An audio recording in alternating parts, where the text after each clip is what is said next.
Breaking news that is sending shockwaves across the entire African continent right now. Burkina Faso's revolutionary leader, Captain Ibrahim Traore, has just issued what experts are calling the most explosive ultimatum in modern African diplomacy. In a stunning turn of events that nobody saw coming, Traore has publicly confronted Ugandan President Yoweri Museveni with a demand that has left the international community absolutely stunned. Free opposition leader Bobi Wine immediately, or face consequences that could reshape the future of East and West African relations forever. This is not a drill. This is happening right now, and what unfolds in the next 72 hours could change everything we know about African politics. Stay with me, because what I'm about to reveal will shock you to your core. For those just tuning in, let me bring you up to speed on why this moment is so explosive and why the entire world is watching.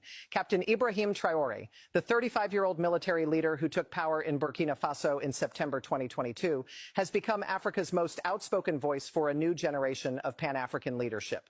Since taking office, he has kicked out French military forces, challenged Western exploitation of African resources, and inspired millions of young Africans who are hungry for change and tired of the old guard. On the other side, we have Uganda's Yoweri Museveni, one of Africa's longest-serving leaders, who has been in power since 1986. And caught in the middle is Robert Kyagulanyi Ssentamu, better known to the world as Bobi Wine, the charismatic musician-turned-politician who has become the face of Uganda's youth resistance movement. Bobi Wine has been arrested multiple times, allegedly tortured and subjected to what human rights organizations have called systematic persecution for daring to challenge Museveni's decades-long grip on power. But here's where it gets interesting. Until now, most African leaders have stayed silent on Uganda's internal politics, following the unwritten rule of non-interference.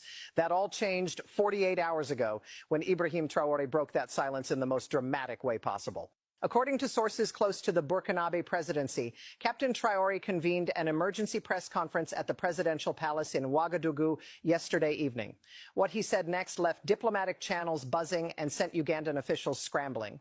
In a fiery 20-minute address, Traore declared that Africa's new generation will no longer tolerate the imprisonment and persecution of voices that speak for the people. "We have watched in silence for too long," Traore reportedly stated, his voice unwavering and filled with conviction. "We have allowed the old system to crush our brothers and sisters who dare to dream of a better Africa. Today, I speak not just as the leader of Burkina Faso, but as a voice for millions of young Africans who are tired of watching their heroes suffer in silence." The revolutionary leader then turned his attention directly to President Museveni, and this is where things got really intense. According to transcripts obtained by our sources, Traore said, "President Museveni, you have a choice to make, and you have 72 hours to make it. Release Bobi Wine and end the persecution of Uganda's democratic voices, or prepare to face consequences that will isolate your government from the new